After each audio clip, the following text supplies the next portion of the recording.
Bine ați venit în bucătăria mea! Astăzi vă voi arăta cum să pregătiți o rețetă de baklava rulouri delicioase, perfectă pentru orice ocazie specială.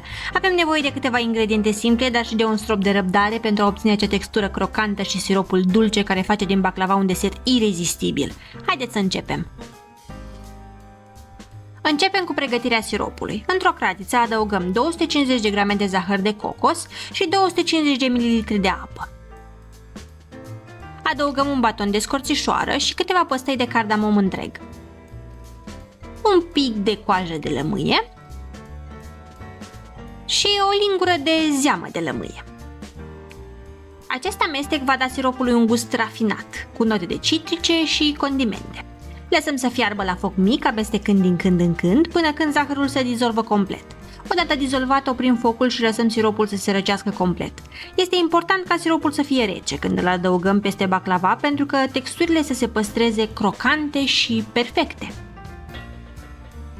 Acum trecem la umplutura noastră. Vom folosi 200 de grame de miez de nucă și 200 de grame de migdale. Le vom mărânți într-un robot de bucătărie. Dacă doriți să experimentați, puteți adăuga și alte tipuri de nuci și pentru o aromă mai intensă, adăugați scorțișoară măcinată sau cardamom sau chiar cuișoare măcinate în amestecul de nuci.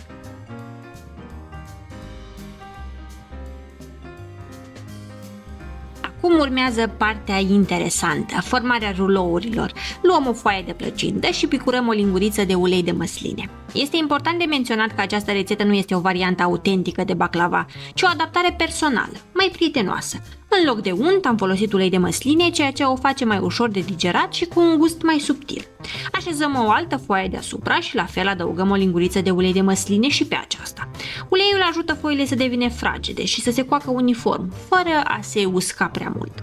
În timp ce rulăm foile, este important să acoperim foile nefolosite cu un prosop umed. Acest lucru le va menține moi și împiedică uscarea lor, astfel încât să fie mai ușor de manipulat și să nu se rupă. Distribuim 2 linguri de nuci măcinate uniform pe toată suprafața foii. Acum începem să rulăm foile. Nu este nevoie să fie perfect strâns, dar asigurați-vă că ruloul este compact. Folosim un bețișor în mijloc pentru a ajuta la formarea ruloului, pe care îl îndepărtăm înainte de a-l transfera în tavă.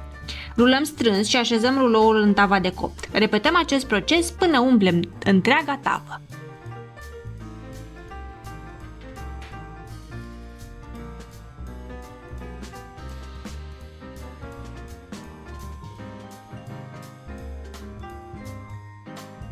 Înainte să punem tava în cuptor, ungem rulourile cu câteva lingurițe de ulei de măsline pentru a le da o culoare aurie la coacere.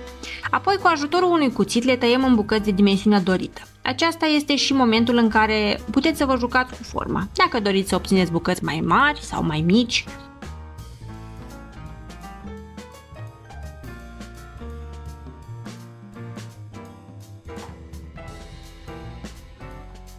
Facem baklavaua rulouri în cuptorul preîncălzit la 160 de grade Celsius timp de aproximativ 40 de minute sau până când devin frumos aurii și crocante.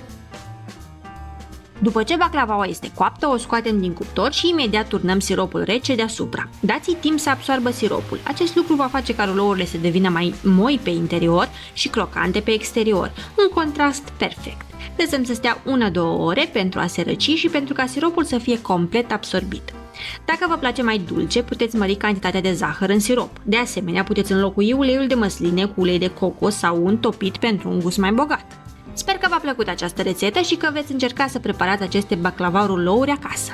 Nu uitați să dați un like, să vă abonați pentru mai multe rețete și să lăsați un comentariu dacă aveți întrebări. Mulțumesc că ați fost alături de mine, vă aștept și data viitoare cu o nouă rețetă delicioasă!